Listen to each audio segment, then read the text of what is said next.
Hello les amis et bienvenue dans cette nouvelle vidéo. Alors on a repéré pour vous les infos marquantes de la semaine et on a compilé tout ça. Mais avant, attention, n'oubliez pas de vous abonner et de mettre un like. C'est fait? Allez, c'est parti pour le récap de l'actu de la semaine.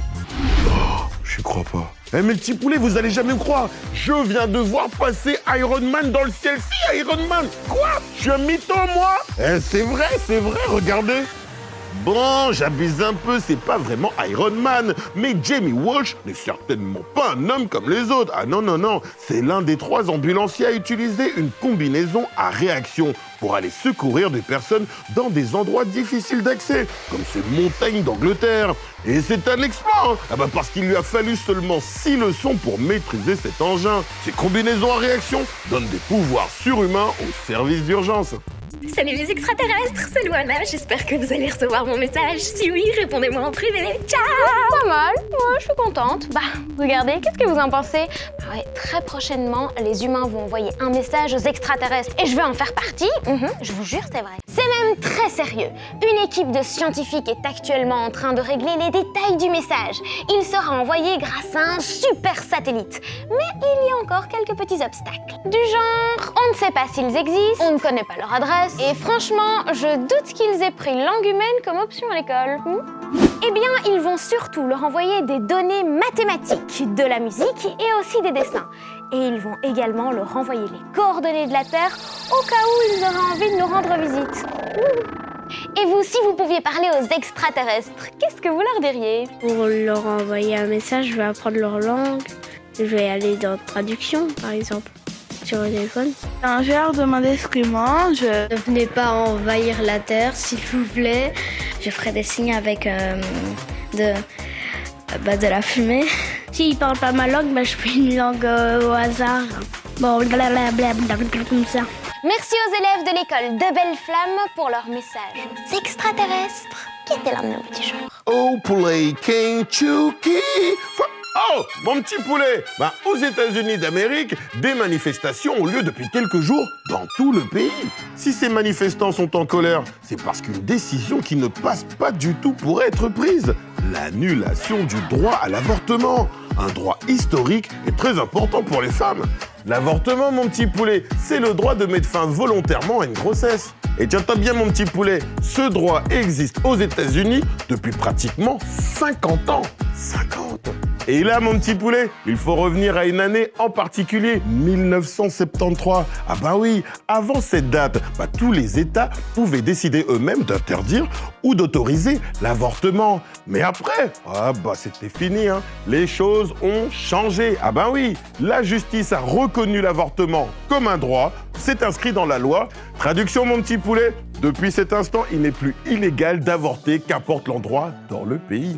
Alors mon petit poulet, ce droit est bien évidemment encadré. Il s'agirait de ne pas faire n'importe quoi. Mais on est d'accord aussi sur le fait qu'il n'est pas validé par tout le monde. D'un côté, on retrouve les démocrates, le parti du président actuel, Joe Biden, qui soutient ce droit.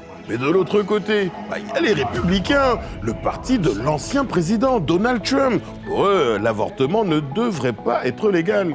Et le débat, il est tellement grand que la justice risque de revenir sur sa décision. Et si c'est le cas, rappelle-toi mon petit poulet, les États-Unis pourront revenir à la situation d'avant 1973, quand les États pouvaient choisir eux-mêmes d'interdire l'avortement. Et ça, ça inquiète beaucoup d'Américains et d'Américaines. Avortement était l'un des mots du jour. Ah, mes petits poulets, c'est magnifique. J'ai un nouveau vélo, je ressens mes anciennes sensations de Présimerx. Je vais pouvoir aller faire des tours de quartier avec les élèves, là. Là, c'est bon, là, on est bien. À Namur, 200 élèves ont relevé un défi. Celui de se rendre à l'école non pas en voiture, mais bien à vélo. Pour réaliser ce tour de 9 km, ils étaient accompagnés de guides Pro-Vélo, une association qui aide au développement du vélo chez nous, mais aussi de quelques professeurs motivés. Je viens à vélo presque tous les jours depuis quelques années maintenant. Et Voilà, l'objectif aujourd'hui, c'est de faire partager cette liberté et cette facilité aux élèves. En tout cas, ces petits poulets ne regrettent sûrement pas d'avoir échangé la voiture contre le vélo. Et je dis pas ça parce qu'ils ont raté 2 heures de cours, là. Ça non. C'est assez convivial et puis c'est écologique, c'est chouette de participer aussi à cet événement. Sans oublier que le vélo, c'est bien plus écologique que la voiture. Par exemple, mon petit poulet, fabriquer un vélo, c'est entre 50 et 84 fois moins polluant que construire une voiture. Et maintenant qu'on les met sur la route, une voiture polluera 700 fois plus que ton vélo. Ça, faut le savoir. Voilà, mon petit poulet. Maintenant, tu sais pourquoi certaines écoles te poussent à venir à l'école à vélo et mettent en place des infrastructures pour te permettre de les ranger en toute sécurité. Et qui s'appelle Orio Parking à vélo. Ah non, ça existe déjà. Vélo parking. À l'école, ils ont installé tout un parking avec protection, avec un toit aussi pour la pluie et tout.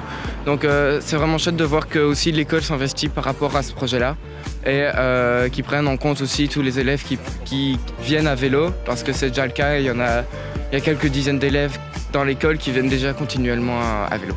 Bravo à tous pour ce défi relevé haut la main. Je dirais même haut le guidon. Bon, moi je vous laisse, j'ai encore beaucoup de routes à faire, Prési-Merx. On retient vélo dans notre liste des mots du jour. Alors, on prend des cellules animales, on y ajoute des protéines, du colorant, on met tout ça dans le bioréacteur et bim! Voici votre hamburger, monsieur. Il est délicieux. Et le tout sans avoir tué un seul animal. Tu crois que je te fais une blague? Non. Des hamburgers créés en laboratoire, ce n'est pas nouveau, ça existe depuis presque 10 ans, mais l'entreprise hollandaise Mosa Meat pense que d'ici 2040, 35% de la viande sera cultivée en laboratoire. Dispatching à centrale, je répète, dispatching à centrale. J'ai repéré un nuage pas du tout normal. Quoi, je zoome? Ok. Oh mais... Oh la vache. Et j'en vois qui rigolent derrière leur écran. Mais c'est une info très sérieuse, hein. Des satellites ont détecté des émissions de méthane, un gaz polluant qui vient des vaches dans un parc en Californie. Elles y sont engraissées par l'homme pour faire de la viande ou produire du lait. Et ça pollue énormément. En effet, chaque vache peut rejeter jusqu'à 500 litres par jour de méthane.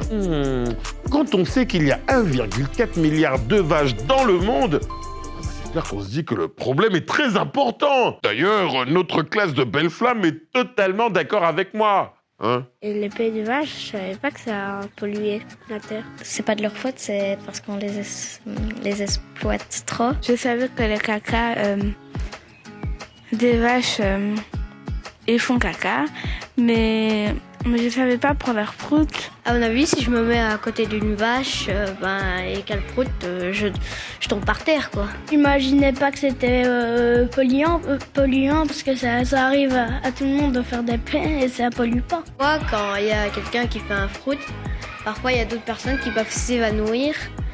Donc c'est quand même dangereux. Bon ok, on termine là-dessus. Oui, parce que c'est déjà la fin de cette vidéo, mais il y en aura beaucoup d'autres. Alors n'oubliez pas de vous abonner et de laisser un petit commentaire, hein. Ça fait toujours plaisir.